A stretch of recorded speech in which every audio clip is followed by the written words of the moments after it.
100కు పైగా దీర్ఘకాలిక సమస్యలకు ఎటువంటి ఆపరేషన్ దుష్ప్రభావాలు లేకుండా హోమియోపతి చికిత్స.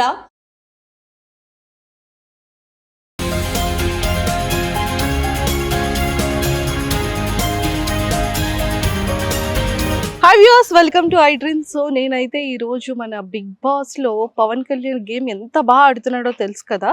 సో 15 డేస్ అగ్ని పరీక్షలో విన్ అయ్యి బిగ్ బాస్ రియాలిటీ షోలో కూడా వచ్చేసాడు. ఆల్మోస్ట్ 2 వీక్స్ కంప్లీట్ అయిపోయి 3rd వీక్కి కూడా వచ్చేసి. సో మరి అసలు వాళ్ళ ఫ్యామిలీ ఎలా ఉంటుంది అండ్ ఆర్మీ నుంచి లీవ్ ఎన్ని డేస్ అసలు ఇచ్చారు అండ్ అంత చిన్న ఏజ్లో ఆర్మీకి వాళ్ళ డాడీ ఇష్ట ప్రకారంగా పంపించారని మన ఇంటర్వ్యూలో చెప్పాడు కాబట్టి.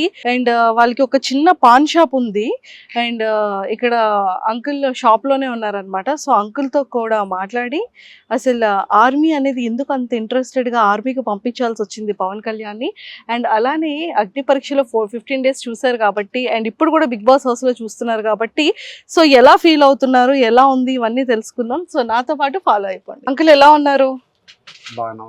బాగున్నారా? సో పవన్ కళ్యాణ్ని చూస్తున్నారా టీవీలో? చూస్తాను. నేను ఇంటర్వ్యూ మీ అబ్బాయిని చేసినప్పుడు తమ్ముడు ఏం చెప్పాడంటే, అక్క నేను ఇంకా మంచి ఏదైనా జాబ్ చేయాలనుకున్నాను కానీ మా నాన్న ఇష్ట ప్రకారంగా నేను ఆర్మీలోకి వెళ్ళాను అని చెప్పారు. కుటుంబంలో మాది ఎక్కువ పోలీస్ డిపార్ట్మెంట్.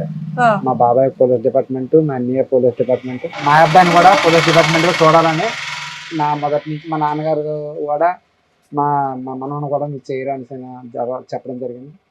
ఆ దీంట్లో వాడిని పెంచవచ్చు. సో మొత్తానికైతే ఎంత మంచి రెస్పెక్ట్ వచ్చింది చూసారా మీరు? చూసాను. అగ్ని పరీక్షలో ఎలా ఆడాడు చూసాను. వాడికి యాక్టింగ్, తమ్ముడికి యాక్టింగ్ అంటే చాలా ఇంట్రెస్ట్ అంట కదా. వాడికి ఇష్టం. మాకు చెప్పాడు, మాకు జాబ్కి వెళ్ళ కూడా అన్నాడు.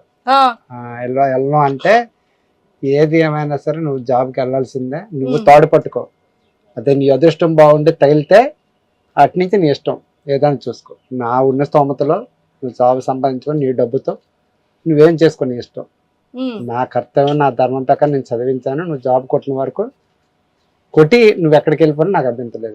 సో ఇప్పుడు మరి 1 year మాట్లాడలేదంట మీతో జాబ్కి వెళ్ళిన తర్వాత? 1 year అమ్మా. 1 year 14 నెలలు. 14 నెలలు అంటే సంవత్సరం 2 నెలలు మాట్లాడలేదు. 2 నెలలు మాట్లాడాలి. మరి ఎప్పుడైనా మరి మీరు ఫోన్ చేయడం ఏమైనా చేసినా కట్ చేసేవాడు, మాట్లాడేవాడు కాదు. అంటే మనసులో అంత కోపం పెట్టుకున్నాడు. చాలా కోపం.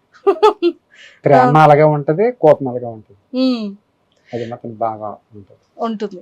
సో ఇక్కడ ఎప్పుడైనా సెలవులకు వచ్చేటప్పుడు మీకు హెల్ప్ చేస్తూ ఉంటాడా? వస్తాడు. సెలవులకు వచ్చినా సరే ఎక్కువ వాళ్ళ తమ్ముడితో ఏదో చెప్పాలని చెప్తాడు, వాళ్ళ అమ్మతో ఏదో మాట్లాడుతాడు. ఏదో 2 నిమిషాలు బాగున్నావా అంటాడు, ఏదైనా చెప్తే ఆగితే రా అంటాడు, వెళ్ళిపోతాడు. మళ్ళీ ఫ్రెండ్స్ తో తిరుగుతాడు, మళ్ళీ వస్తాడు, మళ్ళీ వెళ్ళిపోతాడు. వచ్చిన 15 రోజులు 1 నెల రోజులు కూడా కనీసం పావుగంట కూర్చొని మాట్లాడే భోజనం కూడా మొత్తం కూర్చొని చేయడు. ఎందుకని? ఆడంటే నేను తిరగడానికి వచ్చాను ఇక్కడికి, మేము కూర్చొని ఊసలాడడానికి వచ్చాను అంటాడా? అంటాడు. ఓకే. ఆడికి తెలియదు ఇంటి దగ్గర వెళ్ళకుండా. వాడు స్నానం చేసేటప్పుడు కూడా బాతులో నీళ్ళు నేనే పెట్టవలసి వచ్చేది. వాడిని అలా పెంచాం. మొత్తం అన్ని మీరే చేస్తారు? అన్ని. వాడు ఫస్ట్ క్లాస్ నుంచి అలా ఫస్ట్ వాళ్ళ అత్త దగ్గర పంపించాం. అక్కడ 4 సంవత్సరాలు 5 సంవత్సరాలు ఉన్నాడు. మాకు హెల్త్ ఇష్యూ అవడం వల్ల, మా ఆర్థిక పరిస్థితుల వల్ల మేము ఆల్రెడీ ఇక్కడ ఉండేవాళ్ళం కాదు, బయటలో ఉండేవాళ్ళం. ఏదో వ్యాపారం ఇచ్చి అక్కడికి వెళ్ళిపోయాం. వాడు పుట్టిన తర్వాత నాకు హెల్త్ ఇష్యూ అయిన తర్వాత వీడిని మా మేనత్ కూడా పంపించి అక్కడ చూసుకున్న తర్వాత అక్కడి నుంచి మళ్ళీ హాస్టల్ జాయిన్ చేశాం రామచంద్రపురం. 10th వరకు చదివాడు. అంతా బయటనే ఉంచాం. 10th నుంచి ఇక్కడ విజయనగరం తీసుకొచ్చి ఎంఎస్ ఫస్ట్ ఇయర్ వరకు ఇక్కడ చేశాడు. ఎంఎస్ ఫస్ట్ ఇయర్ రావగానే జాబ్ వచ్చింది. వెళ్ళా అన్నాడు, వెళ్ళిపో మళ్ళీ వచ్చేస్తున్నాను వెళ్ళిపోయి, నువ్వు వస్తున్నా ఇంటికి రావద్దని చెప్పేసాను. అంత పెద్ద మాట అన్నారా? చెప్పేసాను రావద్దని. అందుకే బాధపడ్డాడు. చెప్పాడు. వాడి ఇంటికి వెళ్ళి కాల్ ఎట్టుతాను, కాల్ ఇటు ఉంటది, ఎస్ సార్ నో చెప్పాడు. మరి ఏం చెప్పడానికి లేదు అక్కడ, నువ్వైతే రావద్దు ఇక్కడికి. ఇంకా కానీ తప్పదు, తల్లిదండ్రులు అయిన తర్వాత. కానీ ఈ రోజు ఆ రోజు అలా ఒగ్గిస్తే వచ్చిరా అన్నాను అనుకో, ఆడ పరిస్థితి ఎలా ఉంటుందో తెలియదు. సో అందుకే మంచి పొజిషన్ లో ఉన్నాడు. అందుకే పిల్లలు ఎప్పుడు తల్లిదండ్రుల మాట వినాలి. అలా పెద్దలు ఏంటంటే మేము అనుభవంతో చెప్తాం, వాళ్ళకి ఏంటంటే తల్లిదండ్రులు ఉన్నంత వరకు ఆ బాధ అనేది తెలియదు. నేను అనుభవించాను బాధ. మా అమ్మ నాన్న ఉన్నప్పుడు నేను ఎవరి మాట వినడా, చాలా ఎక్కడెక్కడో తిరిగి వచ్చి లాస్ట్కి వచ్చేసరి మళ్ళీ ఆ సుందరపేట వచ్చి రావాల్సి వచ్చింది. ఇక్కడే బతుకు తీరు ఏదో గ్రామస్తులు పెద్దల మనుషులు అందరూ అంగీకారంతో ఏదో షాప్ పెట్టుకొని అలా బతుకు జీవిస్తారు. సో ఇప్పుడు బిగ్ బాస్ హౌస్ లో గేమ్ ఆడుతున్నాడు, మీకు ఎలా అనిపించింది? వాడైతే బాగా వాడు ఎక్కడ మాట్లాడాలో ఎక్కడ అవసరం అయితేనే మాట్లాడతాడు. వాడికి అవసరం లేని దాంట్లో దూరడు. వాడు మొదటి నుంచి వాడు మాట్లాడాలనుకుంటే అది అక్కడ ఆడి విషయం ఉంటేనే మాట్లాడతాడు, లేకపోతే దూరడు, పక్కన ఉంటాడు. వాడు మొదటి నుంచి ఆడి మెంటాలిటీ. ఓకే. ఎవరని ఏమన్నా చెప్పితే ఏ విషయం చెప్పాడు అనుకో ముందు రియాక్షన్ అయిపోతాడు, అంటే ముందు నమ్మేస్తాడు. ఆ నమ్మడమే ఈ రోజు వాడికి ఆ బాధ కలిగింది. నమ్మడమే, ప్రతి వ్యక్తిని నమ్మేస్తాడు, ముందు నమ్మేస్తాడు. నమ్మేసిన తర్వాత వాళ్ళ గురించి తెలుసుకున్నా ఉపయోగం ఉండదు, సై జారిపోతుంది, అంతా. ఇప్పుడు కూడా ఆ గేమ్ ఆడుతాండే కానీ కాస్త ఎక్కడో నాకు చిన్న భయం వేస్తుంది.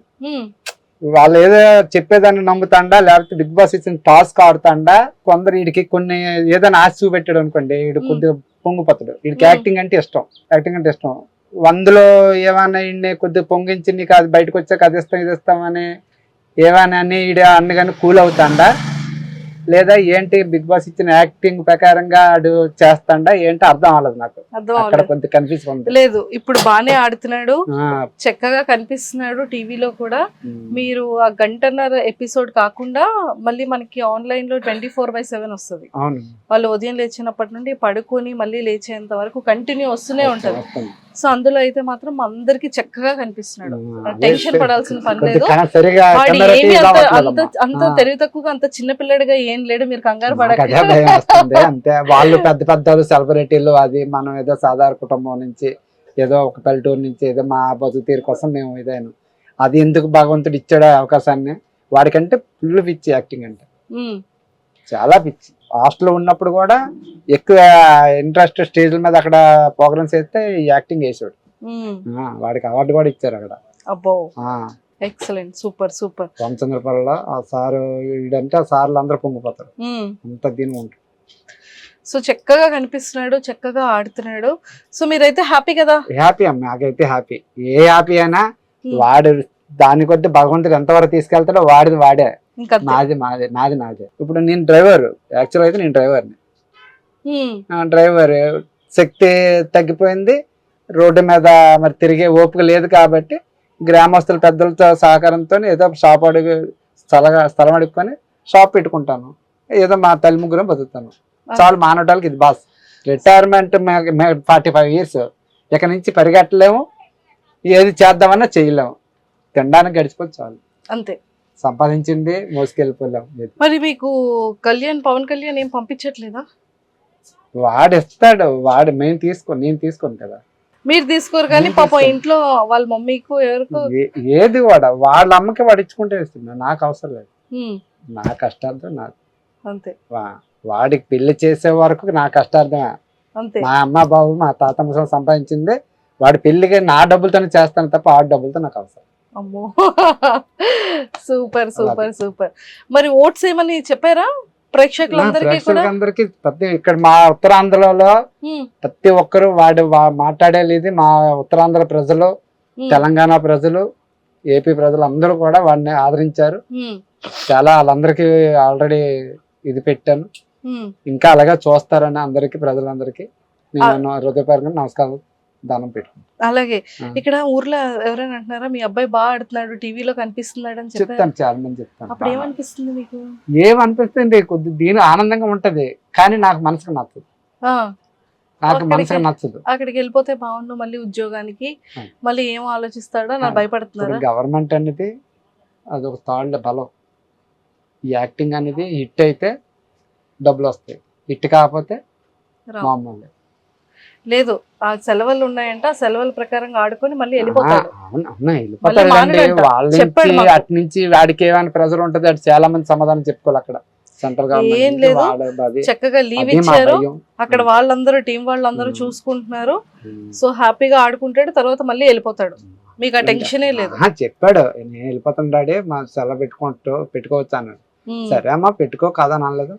సరే నీ యాక్టింగ్ ఇష్టం అన్నా కదా, అది భగవంతుడు తగిలింది, వెళ్ళు, అంతే.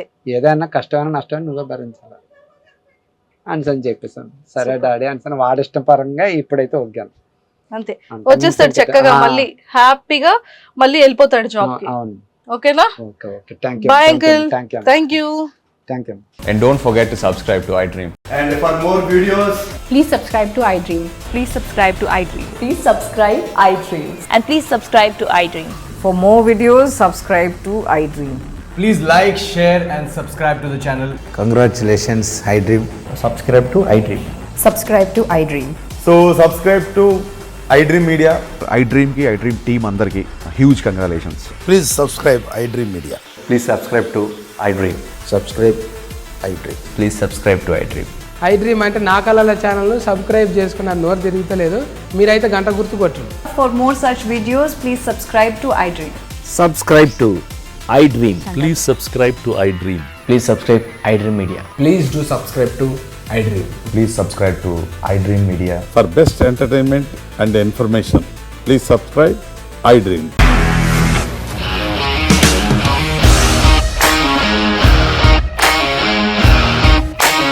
ఇండస్ట్రీలో కమిట్మెంట్ ఇష్యూస్ వస్తే నీకు కూడా వచ్చినట్టు మార్నింగ్ తీసుకెళ్ళారంటే కొట్టి పడేస్తారు.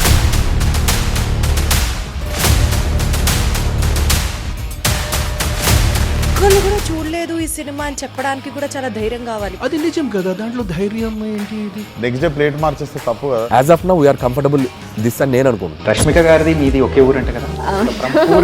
నీకు కోపం వచ్చిందంటే బాగా తిట్టేత్తరా? తిట్టేద్దామండి.